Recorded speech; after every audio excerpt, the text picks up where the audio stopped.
Welcome back to the show, everybody. Check out these headlines today. We got JP Morgan, Warren Davidson. How about this one? A next big case for crypto after Ripple and the SEC. Oh, this could be big, ladies and gentlemen, and don't sleep on this one. EU ban proof of work Bitcoin mining back on the table, ladies and gentlemen. IMF's Gita Gopinath, you're not going to believe what she's got to say. And the XRP ledger and decoding CBDCs, I really believe we have more evidence. XRP and the XRP ledger are in fact the chosen one. Somebody roll that beautiful intro.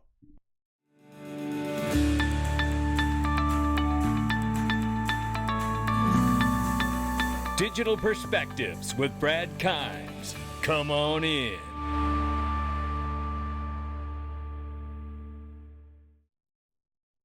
Welcome back to the show, everybody. You can follow me on Twitter at Dig Perspectives at the top of the screen, or on Facebook at Digital Perspectives News, which we will be live this morning at 9:30 a.m. Eastern Time. Don't miss it. It's going to be great. Market cap right now, $1.741 trillion, ladies and gentlemen. The market is off by a little more than 0.5% here. Bitcoin right now, 38,800 change. Ethereum, $2,500 plus. And XRP back at the number 6 spot at 79 cents. It's up 8.16% on the 7-day. Let's get into it right here. So the range of price is 78 cents on the bottom and 81 cents on the top, showing 80 cents on Fiat Link right now. We'll take it. Take a look at this. From Gold Telegraph here, United Nations warns global food costs could surge another 22%. That is just incredible. I mean, look, if we think about the real damage of that and impact globally, I mean, people are going to be just crushed with these costs. Obviously, it's, inflation, right? And that's why I'm telling you, Alan Greenspan says it best right here. I love my crypto. I absolutely love my XRP. I hope I don't even have to sell it. I hope I'm able to lease it to somebody to use it and they could pay me interest on it. That would be amazing. Never have to really unload it. How about that? But I'll tell you what else. How about having some gold? Well, what's interesting is gold is still significant. I ask myself if it's a relic of a long history, why is there $1 trillion held in gold by the world's central banks, plus the IMF and all of the other financial institutions? If it's worthless and meaningless, why is everybody still holding it? And you can't ask the question any better than the former Federal Reserve Chairman did right there. And that's why I tell you guys about GlimpPay. They have really made gold and brought it into the digital world. You're physically allocated to gold. You can take physical delivery of it if you choose to, or you can keep it on your card or your app. And that's what I love about it, the functionality of that. Make sure you check the link out underneath this video. Really, really great stuff. Ripple plans to upgrade its NFT standard coming soon. Additional tokenized capabilities. We'll get into more of that this week. I just wanted to give you that headline. But let's get into this very quickly and move through this because we have some things to see from the IMF First Deputy Director. You're going to want that and so much more. This actually makes sense. JP Morgan has been caught so many times manipulating the markets. It makes sense they would hire people with a criminal background to blame it on.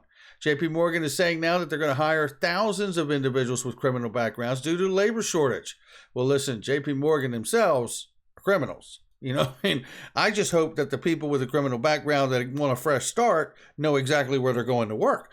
So take a look at this. Congressman, when Clayton was chairman of the SEC, he could have advanced the crypto space, says John Deaton. He had fellow Republican commissioners Hester Peirce and Elad Roisman by his side. He had a 3-2 majority vote if he needed it or wanted it. But he could have passed a safe harbor establishing minimum threshold to be met. And he's absolutely right here. Warren Davidson, one of those advocates for crypto, really understands the space as Tom Emmer and so many others, small handful of others, I should say. Yes, it has been painful to see the layers of DC swamp determined to delay action and protect incumbents, harming investors and artificially limiting America's economy. You just can't say it any better. For those of you who are wondering about all the information about conflicts and improprieties and why Judge Torres can't throw out the case based on all the information that has been kicked up on the internet here, he shows us right here. Notice how unclear hands defenses is not allowed. really right here. It says, generally cannot be brought against the SEC. So if you're wondering why, this is why. And that's good to know because I did not know that. Thank you, John Deaton. And when it comes down to the SEC versus Ripple case, if you could only pick one, would you rather get Bill Hinman's 63 email chain or the Estabrook notes? John Deaton and Attorney Hogan both agree and answer here the 63 emails because you already have Brad Garlinghouse's testimony about what happened at the Roisman meeting. So you have that. That's clear and already documented. And absolutely agree, says Jeremy Hogan. That's an easy one. So, by the way, if you haven't seen Jeremy Hogan's video on the latest of the SEC versus Ripple court case, please go watch that. It's a fantastic video. Shout out to you, Jeremy. We will be getting together with a roundtable of Jeremy Hogan, John Deaton, Attorney Seal, and so many others are going to be on that panel. Please make sure that you watch that. We're going to record it Wednesday night. It may come out late Wednesday night or early Thursday morning. Make sure you keep an eye out for that. There's another big case to watch out for, talking about keeping an eye out for something here. Ripple versus SEC has obviously got a lot of wind behind Ripple sales, and it does look like they could secure a win or a favorable settlement. So we will see how that goes. But there's another case here very quickly, and it's the library case. And what it appears is, I'm not going to read all of this, but it appears that they know that they are now probably more than likely not going to get the decision that the SEC wants out of the SEC versus Ripple. So it looks here that they've targeted library token here, and they're a much smaller market cap of around 21 million. And if they win this case, the article says here that the question is whether library token are considered securities instead of currency. And if the SEC should win this, it would really accomplish what the task was with the SEC versus Ripple, in that that decision could determine that the majority of the space is in fact digital asset securities.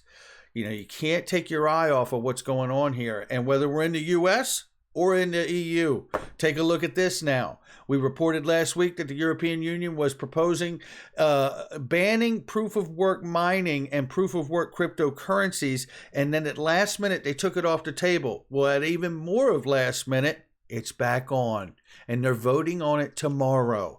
This is the latest right here, and I don't want to get lost in the sauce here, but I do want to tell you that if you remember, this is the article, and I'm not going to read this whole thing to you, but the vote is back on. Patrick Hansen put out a good thread here. He says POW, proof of work ban, has basically made its way back into the draft of the European Parliament that will be voted on in the committee Monday. This is how they do it. He goes through this thread here and basically just acknowledges that, you know, they took it out and then last minute it's back in. This could be unfortunate. He said, unfortunately, since the draft was changed last minute, I expect the EP, European Parliament Committee, to vote in favor on Monday, he says. So tomorrow could be a big news day for Bitcoin holders on this proof of work business in the EU. I want to remind everybody that December of last year, not long ago, Chris Larson had suggested that they do the tough work and migrate Bitcoin proof of work to proof of stake right here. You know, I tend to think Chris Larson's in the know. And speaking of being in the know, whether we're talking, this is XRP Crypto Quebec here, and shout out to you, financial stability, financial inclusion, responsible innovation from the previous administration in the executive order we covered heavily here, 13772. It shows some of the same verbiage and support from moving forward, addressing systemic risk, market failures, things of that nature. And you see that tone carried over into today as well, right? Whether we're talking about financial stability, consumer investor protection, all the things, U.S. competitiveness on a global stage, everything there, right? The executive order, we know the whole deal, right? So we want to pay attention to that. But take a look at this. This is Geeta Gopinath right here from the first deputy, she is the first deputy managing director of the IMF, talking about payment systems changing around the world. Take a listen. But it is fair to say that the global system will change in important ways. It's quite clear that when it comes to the energy sector, you're already hearing about diversification away from Russia in terms of a source of supply of energy, move towards, push that this is the time to make the transition to renewables that has been talked about, and maybe this is the moment to seize. And so that you can see the change in the energy sector. You are seeing changes happening in terms of payment systems around the world. I think that these current events will accelerate some of the transitions, including changes we might see in terms of digital currencies, central bank digital coins. And again, when it comes to reserves, I think, again, events of this kind can have important implications for what reserves countries decide to hold. So it's too early to tell how all of this will play out. But I think it's fair to say that there are some important consequences for the global economy. How about that? And reserves that the countries plan to hold? Wow. I tell you, there's a lot happening, and it's really like it's getting downhill at this point. And look at this, talk about timing here and good news. Monica Long, that's right, Monica Long from Ripple and Ripple X right here. You can see, General Manager of Ripple X. USD Coin and USD Tether are live on the XRP ledger. The two largest ERC20 stablecoins are available on the XRP Ledger decentralized exchange for the first time. Opens up a world of possibilities with payments and more. How about that? I really believe that we shouldn't sleep on this, because this came out underneath of the cover of the big news about the case and the fair notice defense and that motion to strike it being denied. And look at what's going on here. Because I don't know about you, but I'm pretty sure we just solidified our role as the new money protocol for the Internet of Value. Come on in. And take a look at this. Decoding CBDCs. This is from Bank XRP, a practical guide to CBDC design and implementation report series. Take a look at this. I've got just a couple things to show you out of here. Right here, this is obviously currency research done, consultancy group, right? Put this together. But, let's go through this very quickly here, just so you understand. It's only 9 pages, and I'm not going to read every word to you, so you're going to love that part. So author bios, one of which right here, having previously worked as a senior trader at the Federal Reserve Bank of New York. How about that one? And then both of these other people here also heavily background in DLT and launching payment solutions. This one here with state-of-the-art automated currency vault solutions. 36 years of technical and commercial managerial experience in currency and payment sector. This is incredible.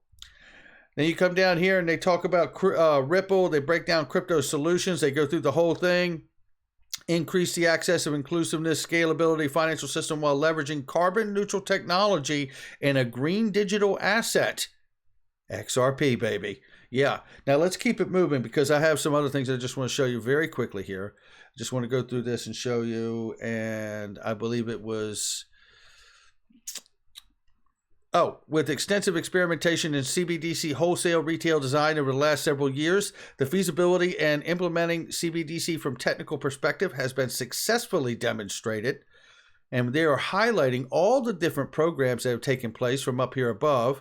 Forward today, and 87 central banks are now investigating CBDCs. It's now over 100 or more. So here on the wholesale side, Project Juro, Project M-Bridge, which I've told you is like a multi-bridge thing, developed in cooperation by the BIS and everything else that's going on that we've covered heavily here on the channel. But let me keep it moving, because I want to take you here to page 6 really quickly. There's a chart it breaks down. But let me get here, because I want you to see this. And it is right here. So where is it here? Yeah. Various CBDC pilots and experimental efforts have utilized private permission DLT-based networks, including those, the Royal Monetary Authority of Bhutan, the Swedish Riksbank, the Reserve Bank of Australia, and the Banque de France. Examples of DLT-based infrastructure for CBDCs use include Ripple's CBDC platform, Consensus Quorum, R3's Quarter platform, and IBM's Hyperledger Fabric, among others. Now let's keep it moving, because we're not done. And I want to go through here and take a look at this on page 9. This whole report's really great, but I just want to bring it here, and it is, where's the section I have here for you? 1 second. Let me find this for us. 1 second. And here we go right here. Permission blockchain solutions, which have only a select few of network participants and therefore require less resources to achieve consensus, typically use far less energy than traditional proof of work consensus blockchains. Ripple's XRP and XRP Ledger, in comparison, are natively low carbon technologies originally designed to be more efficient and energy efficient than Bitcoin and other proof of work protocols. This report's coming out by this consultancy group, and you're hearing the advantages of being carbon neutral and green, all that. This is exactly what I went on about last week. And the EU ban on proof of work Bitcoin mining. Look at this, what is happening here. This narrative is moving very, very quickly, I feel like, at this point. Now, does that mean that we're going to be rich on Wednesday? No, and I have no idea when or if that happens. And this is not financial advice from me or anyone else on this channel. But what I can tell you as an investor who's been in this space, and I've been invested here going on 5 years, the news that I am seeing is absolutely, just as is the winds are falling into the sails of Ripple in the SEC case, I see the same thing here happening when it comes to moving to this new digital fourth industrial revolution and an internet of value. And I don't see how the XRP Ledger and the XRP token aren't smack dab in the middle of it.